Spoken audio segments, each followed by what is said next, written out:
The biggest bull run in history is upon us, but such an incredible opportunity also comes with great risk. Imagine waking up one morning only to find your entire crypto portfolio with hard-earned investments is completely gone. It happened to me and it could happen to you, but you never think it could happen to you until it does. But we live and we learn from our mistakes. It only makes us stronger and safer for the next time. However, in this video, I want to share my experiences with you so that you can avoid similar situations from happening to you.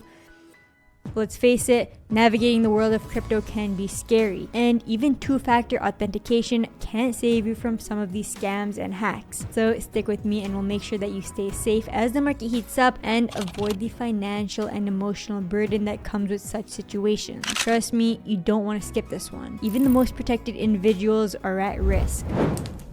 Welcome back to another episode of Fire Hustle. My name is Summer. I talk about all things crypto and share my personal strategies as we head into the next bull cycle. I just launched the FireHustle VIP Discord for those who want exclusive access to private token sales for new projects, my personal portfolio plays, early access to my content before everyone else, and much more. You can find the link down below at wap.com/FireHustle. Before we get started, don't forget to like, subscribe, and most importantly, hit that shiny bell notification button. It really helps the channel more than you think, and I'd really appreciate it. And as always, please remember that none of this is financial advice. So let's face it, crypto scams and hacks are becoming increasingly sophisticated. They prey on the trust and inexperience of investors, and honestly, after some of these, you feel quite violated. Disappointed in the fact that it could happen to you despite trying to be so careful. At least that's what I felt. It takes an emotional toll and shatters your confidence. But before I get into how I lost all of my money, I want to bring awareness to one of the most increasingly dangerous ways to lose your money. We're seeing this happen more and more. It's one that I'm very wary of as the internet evolves and people begin sharing more personal information online. This is one that I want all of my subscribers to be aware of because it's pretty scary. And like I said, this is a scenario that's getting more and more common. It's called SIM swapping. So just recently in Toronto, police laid charges in a SIM swap investigation after victims lost over $1 million.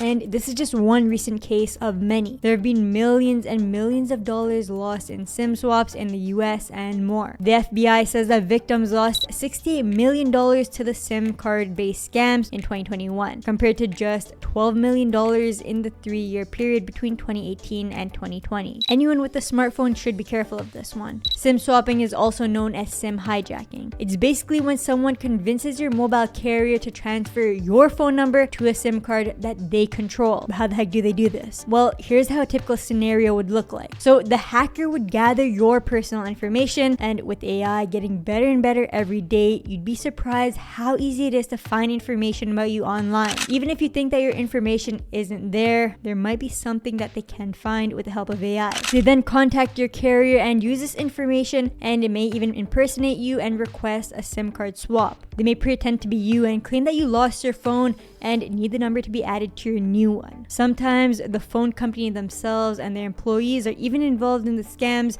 or they're bribed by the hackers. And if they're successful, then your phone number is transferred to the hacker's SIM card. And they can now control your number, they can intercept your calls, texts, and two-factor authentication codes, and essentially access all of your information. They can even simply claim that they forgot your crypto account's password and use SMS for a recovery code. And just like that, they have access to your crypto wallet unless you have a cold wallet. So you can literally lose all of your money simply due to negligence from your cell phone provider. All it takes is an inside job or a naive employee who gives their personal information to someone calling and pretending to be you. It's more common than you think, and it could happen to anyone. So look at this. Former telecom manager admits to doing SIM swaps for $1,000. It can happen to anyone, and even many celebrities have been victims of hacks like this. So how can you avoid getting SIM swapped? Well, I'll tell you some basic ways to stay safe before we get into the juicy stuff. So you could try app-based two-factor authentication like Google Authenticator or Authy. You could set up a PIN or passcode for your carrier account to add a layer of protection. You can use strong passwords and be careful with sharing personal information online. but these may not 100% guarantee your safety. So you're probably thinking, okay, Summer, I just want to know the ultimate way to stay protected by SIM swaps. Okay, I'm getting there. If you want to truly stay protected, then I actually came across a game changer solution. So this really takes it up a notch to ensure your information and crypto is safe. The solution lies within a company called Defi, who says they offer a 100% guarantee against SIM swaps. They're basically a phone provider with a primary focus on security. They provide both eSIMs and physical SIMs, with their main focus on protecting users from mobile hacks with 11 layers of proprietary authentication. But who is using Defi? Well, they actually protect thousands of executives from big companies like Twitch, Bank of America, and NASDAQ. They're even protecting the Department of Justice, and that is huge. And you can dive deeper into other companies that are using this with the Defi link in the description below. But I want to look deeper into why these companies would pick Defi, even government organizations. And I found that they stand out amongst competitors because they lock out all carrier employees, stores, third-party stores, and even call centers from having access to your account. And your personal information is removed from the carrier so people can't steal or sell your data. So this solves the issue of SIM swapping because there are fewer chances of someone leaking your information through an inside job or just accidentally sharing your information with a scammer that's pretending to be you. They provide a secure mobile service with SIM swap protection and privacy features, and they back it up with a $5 million insurance policy. So for any American viewers, the cell service includes your choice of AT&T or Verizon. The cell phone plan would basically replace your current service so that you only pay Defi. They also offer unlimited voice, data, and SMS in the US, Canada, and Mexico, with unthrottled amounts being 40 GB on AT&T and 22 GB on Verizon. And there's international data roaming at priority speeds, Wi-Fi calling, and hotspot. Now for viewers outside of the US, you can use Defi services if you're willing to accept a US number. But whether you're in the US or not and you want to learn more, then definitely check out the link in the description for Defi. Now, although this isn't a paid promo, I've reached out to the team to secure an offer for my community, and I'm thankful that they're offering my community $99 off when you sign up through my affiliate link, and I'll leave that in the description below. But all of this really makes me think deeply about traditional mobile phone services that are cheap and serve the masses, but they don't prioritize security. People often lose everything due to cell phone company negligence and have gone as far as to sue these cell phone providers to recover any bits of funds possible. So in my opinion, Defi is really a game changer. But enough about SIM swapping. You're probably here because you're wondering, how did I lose all of my crypto? Well, let's start with the most devastating way. So let's take a trip down memory lane to when I first entered the crypto space. Imagine a young FireHustle in university. I was working a retail job back in the day and saved up some funds to invest in the crypto world. It was probably 2017 and the crypto world was booming. Young FireHustle was extremely trusting, and I invested in the up and coming coins at the time on an exchange called Quadriga. Quadriga was one of Canada's largest crypto exchanges, and they promised a safe platform for trading crypto. Everything seemed perfect until it wasn't. Fast forward to December 2018, Gerald Cotton, who was the founder and CEO of Quadriga, unexpectedly passed away while traveling in India. And with his death, over $190 million in cryptocurrency was lost, vanished, never to be seen again, including my own funds. And Cotton was the only one with access to the exchange's cold wallets,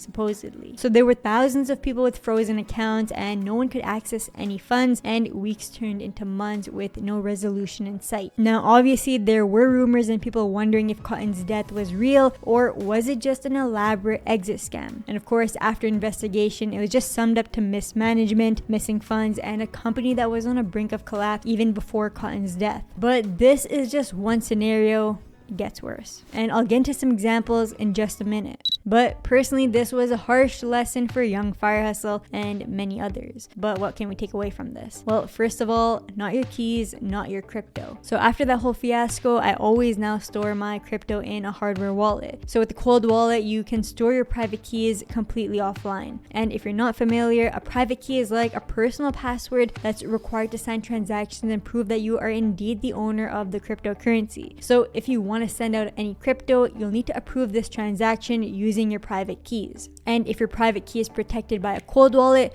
this would physically need to be approved on the hardware device before the transaction can take place. And this helps prevent others from stealing your assets over the web. Now, some of my favorite wallets are the Tangem wallet, the OneKey Classic, the OneKey Touch, and the Keystone. If you're not already using a hardware wallet, then I highly recommend that you do use one. And if you're looking to get one and want to support the channel, then check out the links in the description of this video, or you can also come join us in the FireHustle Discord, where we're often giving away hardware wallets to our community members. But moving on, that's not the only way that I lost money in crypto. It was actually just the first time early on in my crypto journey. So another way that I lost funds is by failing to revoke access to contracts. What does that even mean? It probably sounds like a bunch of gibberish to some of you, but a few years ago on Christmas Day, I checked my portfolio and realized that some funds were missing. Definitely not the best holiday surprise. But turns out there was an exploit on the Rubik exchange platform that I used for quick token swaps. Then one of their routing contracts got hacked and $1.41 million in USDC was stolen. The hacker used a custom smart contract with 337 lines of code to pull this off. Now, even though I use a hardware wallet to verify all of my transactions, smart contracts can still have access to your funds after you approve them. So this means that the platform could potentially take your crypto anytime without you knowing until you check your wallet. And that's what happened with Rubik. Anyone who approved their smart contract basically gave the hacker free access to their funds. Rubik said that they would compensate affected users, and luckily they did. But what if they weren't able to pay me back? Well, that's why we need to take things into our own hands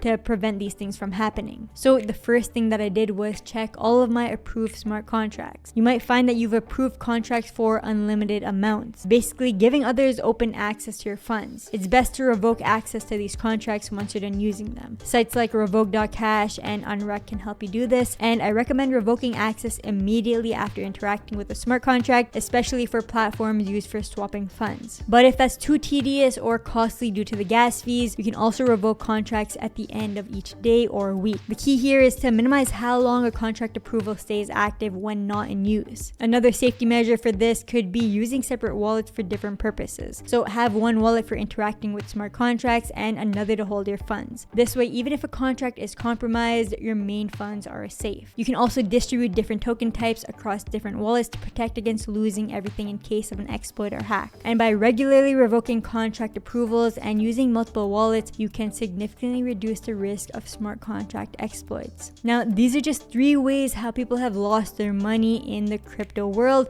and have personally been impacted. The goal of this video was to share my stories with you to show you that it can happen to anyone. We need to be vigilant and stay protected, especially as the market heats up. But also remember that these experiences have further improved my security and made me stronger. So if it has happened to you in the past, then it's not the end of the world. We live and we learn, and we're better in the future. There's many other ways that hackers are trying to steal our funds, and I've had more personal experiences. I couldn't cover all of them in this video, but if you enjoyed this video and want more, then let me know in the comments below. And that's all, folks. Remember to stay safe this year when interacting in the crypto space, and if you want to learn more about how to stay safe in the crypto space, then you can check out these 2 videos. And if you like this video, please give it a thumbs up and subscribe to the channel. And as always, if you have any topics that you'd like me to look into, let me know in the comments below. Hope you guys enjoyed the video. See you in the next one.